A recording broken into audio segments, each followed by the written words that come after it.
The cold water of Willow Creek Lake had shocked Karen's Lexus into silence, but it did nothing to cool her rage. Standing on the muddy bank in her designer heels, she watched air bubbles rise to the surface where her car had vanished. "You're going to prison for this," she screamed at Jake, who was calmly paying the tow truck driver in cash. "Actually, Mrs. Hutchinson," Jake replied, pulling out his own copy of the HOA handbook. Section 12.3b clearly states that any vehicle in violation is subject to immediate removal.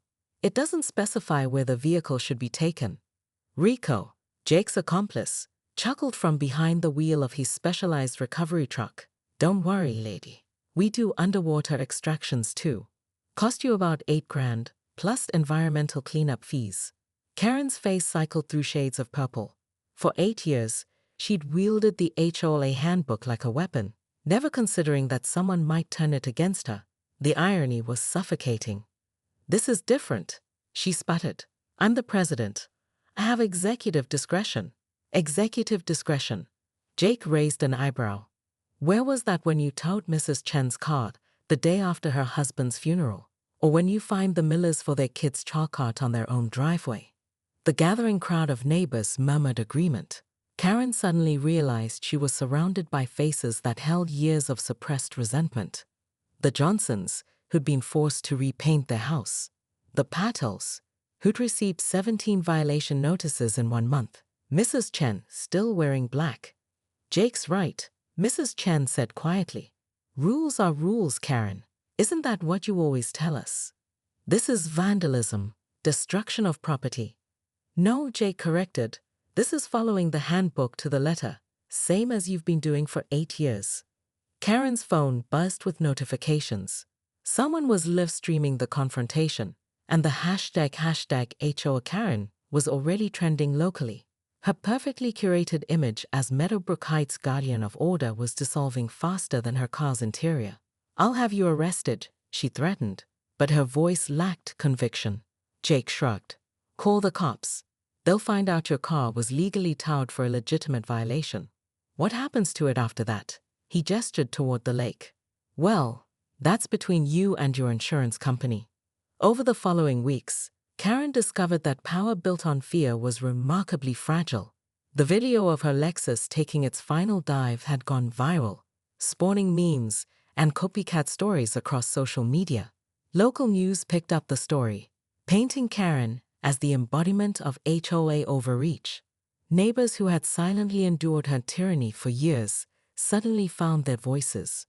A petition circulated demanding her resignation. The monthly HOA meeting, usually attended by 5 people, drew 80 angry residents. Karen tried to maintain control, citing regulations and threatening fines. But her authority had evaporated. When she attempted to fine Jake for the incident, the HOA board voted to suspend all violation notices pending a complete review of enforcement policies. The insurance company classified her car as a total loss, but the environmental cleanup costs fell to Karen personally. $8,000 for the extraction, another $12,000 for lake restoration. Her legal team informed her that suing Jake would likely backfire, given the viral video and public sentiment. Standing in her empty garage, Karen stared at the oil stain where her Lexus once sat. For the first time in years, she questioned whether she'd been protecting the community or simply feeding her own need for control. But as she watched Jake park his Honda exactly 3 inches over his property line the next morning, a familiar fire rekindled in her eyes. The handbook was still the handbook, and Karen Hutchinson wasn't finished fighting. Her phone rang. The caller ID showed a number she didn't recognize, but the voice was unmistakably familiar. "Mrs. Hutchinson, this is Rico, Jake's friend. I hear you might be interested in discussing some alternative enforcement methods." Karen's grip tightened on the phone. "I'm listening." Karen Hutchinson's morning coffee went flying as she watched her pristine white Lexus being winched onto the back of Jake Martinez's flatbed truck. Through her kitchen window, she could see her 22-year-old neighbor grinning like a maniac while directing the tow truck driver to position her car directly over the middle of Willow Creek Lake. "This has to be illegal," she shrieked into her phone, watching helplessly as her $60,000 vehicle disappeared beneath the murky water with a spectacular splash. The HOA emergency hotline operator could barely get a word in as Karen rattled off violation codes and threatened lawsuits. But 12 hours earlier, Karen had felt invincible.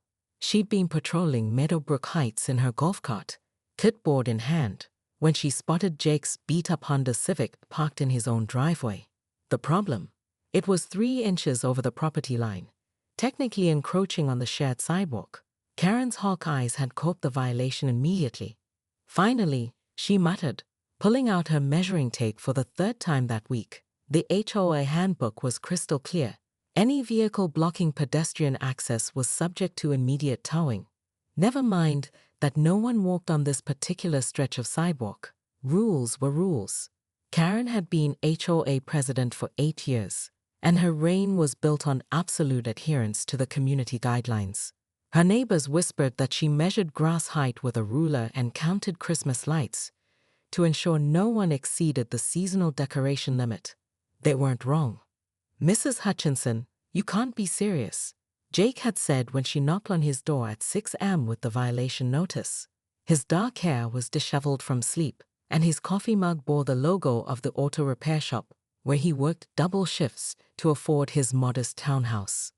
"The handbook states that any violation poses a safety hazard to our community," Karen replied curtly, adjusting her designer glasses. "Your vehicle will be towed within the hour, if not relocated. It's literally 3 inches, and it's my own driveway. The law doesn't recognize degrees of violation, Mr. Martinez.